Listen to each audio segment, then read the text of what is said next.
ఇచ్చిన ఆదేశానికి మనం నిరీక్షిద్దాం. చంద్రబాబు నాయుడు గారి దగ్గర క్రమశిక్షణగా పెరిగాను నేను.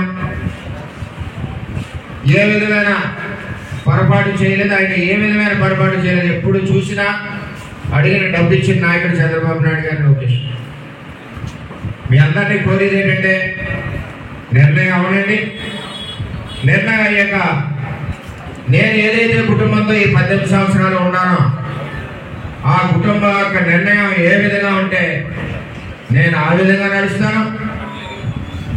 భుజం మొయ్యమంటే మోస్తాను, ఇంట్లో కూర్చోమంటే కూర్చుంటాను, లేదా రంగంలో ఉండండి అంటే రంగంలో ఉంటాను. అది ప్రజా నిర్ణయం తప్పితే నేను తెలుగుదేశం పార్టీ చంద్రబాబు శిష్యుడిగా నా నిర్ణయానికి నేను ఎప్పుడు ప్రజల మీద దొద్దును. చంద్రబాబు సిద్ధాంతం కూడా అదే.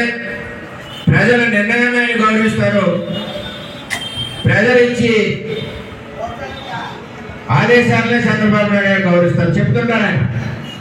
తెలుగుదేశం పార్టీ అంటే ప్రజల యొక్క ఆలోచన, ప్రజల యొక్క సమస్యలు, ప్రజలు చెప్పే విధానంలో ప్రభుత్వం నడాలని చెప్తున్నారు.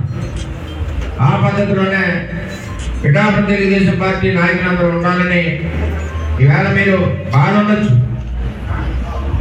మీకంటే ఎక్కువ బాగున్నాయి.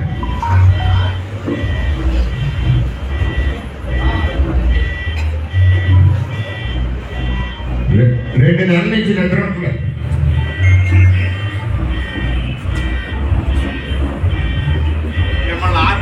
తిరుగుతున్నాం, ప్రజల కోసం తిరుగుతున్నాం, పార్టీ కోసం తిరుగుతున్నాం. నేనేమన్నా నేరం చేసినా, ప్రజలు కనపడకుండా పోయినా, పండగ రోజు కూడా నేను నియోజకవర్గంలో ఉన్నా.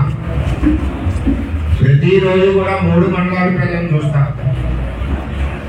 2 మున్సిపాలిటీలు చూస్తా. దయచేసి చంద్రబాబు నాయుడు గారిని గౌరవించాలి. మనందరం 20 సంవత్సరాల అనుభవం ఆయనతో. మన నాయకులు కానీ, మన కార్యకర్తలు కానీ, పార్టీలు కానీ, నాయకులు కానీ, అలాగే జనసేన పార్టీ అధ్యక్షుడు కానీ గౌరవించాల్సిన బాధ్యత మనకుంది. ప్రజాబలం మనకుంది. ప్రజాబలం ఉన్నప్పుడు పార్టీ ప్రజాబలానికి అనుగుణంగా వెళ్తుంది. మనకి సానుకూలమైన నిర్ణయం, చంద్రబాబు ఆశీస్సులు ఉంటాయని నాయకులకి ఒక్కొక్కసారి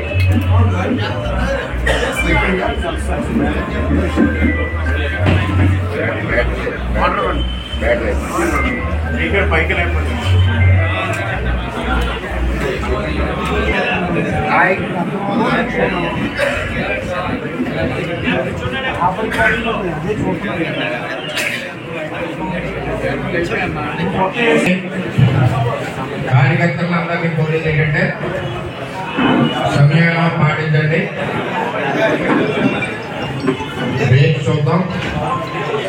చంద్రబాబు నాయుడు గారు మన కష్టాలు గుర్తిస్తారు, మనకు అన్యాయం జరగదని ఆశిస్తూ మరి ఈరోజు ఇక్కడికి విచ్చేసిన కార్యకర్తలకి, నాయకులకి అందరికీ కూడా పేరు పేరున నమస్కారాలు తెలియజేస్తూ, మరి నా మాటగా పార్టీకి ఏ విధమైన నష్టం జరగకుండా మనందరం ప్రవర్తించాలని చెప్పి మరొకసారి తెలియజేసుకుంటూ సెలవు తీసుకుంటాం.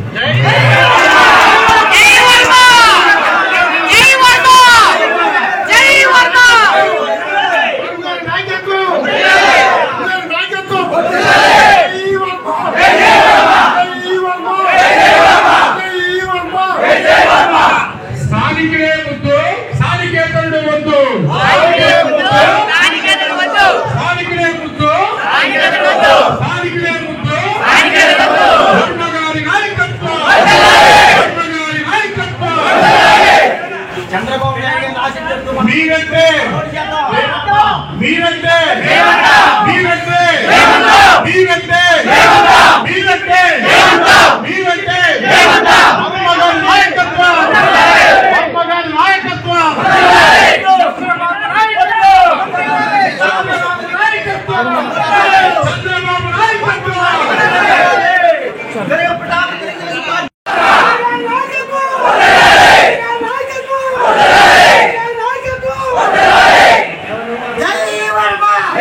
అంటే ఇందులో ఎవరిని పెద్ద చేయడం చిన్న చేయడం కాదు.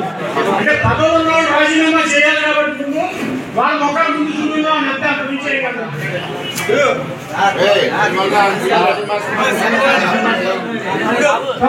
మన వాళ్ళకి దారి ఇస్తే మనం మీటింగ్ చేసుకోవచ్చు. రోజు మనం కనిపిస్తాం. భాస్కర్ రండి.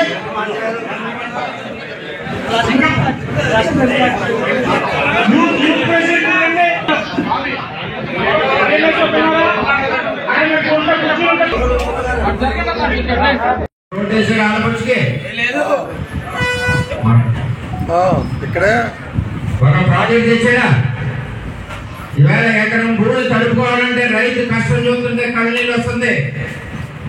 కోట్ల రూపాయలు 5 ఏళ్ళు నష్టపోయాడు రైతు. ఎమ్మెల్యే అడిగాడా? ఎంపీ అడిగిందా?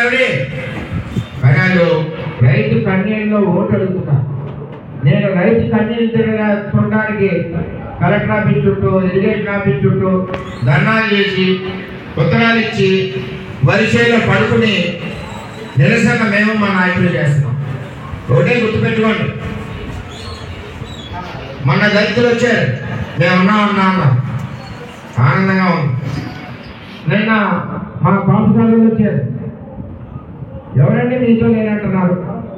2009లో 1000 ఓట్లతో ఓడిపోయారు, మేము అంతా ఉన్నాం కాబట్టి. నిజమే, నేను 1000తో ఓడిపోయాను. చంద్రబాబు గారు